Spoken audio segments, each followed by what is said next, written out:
माझं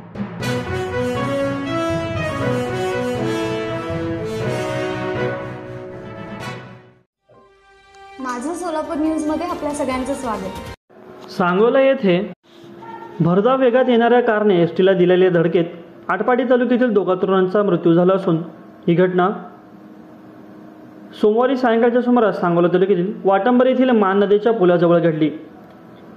यात कारचा अक्षरशः चकनाचूर झाला असून बसमधील चालकासह काही प्रवासी जखमी झाले आहेत। राहुल बाबासाहेब एवळे वय वर्ष 31 राहणार आष्टा तालुका आटपाडी व संदेश लक्ष्मीकांत हेगडे वय वर्ष 28 राहणार बनपुरी तालुका आटपाडी असे अपघातातील मृतांचे नावे असून ते दोघेही मित्र होते। आटपाडी तालुक्यातील जमीन मोजणी करून राहुल एवळे व संदेश हेगडे असे दोघेजण मित्र MH10 DV 8099 या कारने सांगोल्याच्या दिशेने निघाले होते। यावेळी महामार्गाच्या दुसऱ्या बाजूने सांगोल्यातून MH20 BL 4226 क्रमांकाची एसटी बस मिरजकडे निघाली होती। वाटंबर येथे कमलापूर दरम्यान मान नदीवर असलेल्या पुलाजवळ दोन्ही वाहने आली असता कार चालकाचे गाडीवर नियंत्रण सुटले। त्यामुळे रस्त्याच्या बाजूला असलेल्या दुभाजकात धडकून कार पलटी होत वेगात दुसऱ्या बाजूने जाणाऱ्या एसटीला बसलेल्या जोरदार धडक दिली।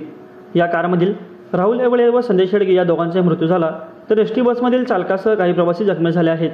या अपघातात एसटी बसचे देखील मोठे नुकसान झाले असून याबाबत सांगोला पोलिसात दोन्ही तरुणांच्या अपघाती मृत्यूची माहिती दिली असून अशा घटनेचा पुढील तपास पोलीस करत आहेत। माझं सोलापूर न्यूज या YouTube चॅनलला सबस्क्राईब करा आणि बेल आयकॉन प्रेस करायला विसरू नका।